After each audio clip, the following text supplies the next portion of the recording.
The year is 1994, and a 23-year-old Netscape engineer has just invented the first cookie. Just a little file on your PC, able to store information for you while visiting a website. The main goal was to store things like your past logins or what items you had added to your shopping cart. Before then, the internet had been a simpler place. When visiting a website, what was contained in the URL itself decided most of what your visit there would look like, and it cared little for where you came from that day or where you would travel after. But with the invention of the cookie, we had entered the era of the useful internet. And for more than half a decade, the benefits of cookies would prove more valuable to companies than their misuse.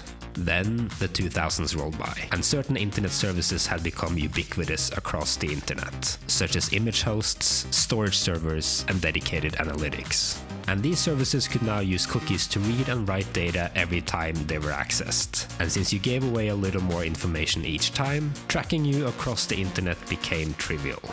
Data quickly became the name of the game when trying to sell you something. Why go through the trouble of finding out what a shopper wants when they've already given you the answer? And the cookies was what tied it all together, letting them know all about your hobbies, favorite interests, and preferred stores. We had an arms race on our hands, and it was all about who could store and keep the most information about their customers. A company selling you diapers before you even knew you were pregnant felt creepy, and so the browsers fought back. Cookies could no longer be thrown down by whoever was around, and were now restricted to only the websites directly being accessed. Except, the advertisers were already moving on. Cookies were old news, crude and unnecessary. It was all about your fingerprint now. A large collection of identifiers like screen size, hardware components, languages, and browser details used to create one unique identifier. But this time, not one so easily turned off. Browsers fought back again, but they had even less to work with this time. The main strategy became blending in, where users were harder to track if they just all looked the same. Same screen sizes, components, browsers.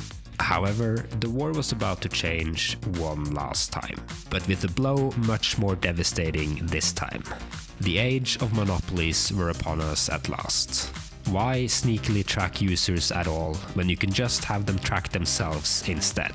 Just force a user to always log into the same accounts for every device, for every service you own, hell, even services you don't own, and you will already know everything there is to know.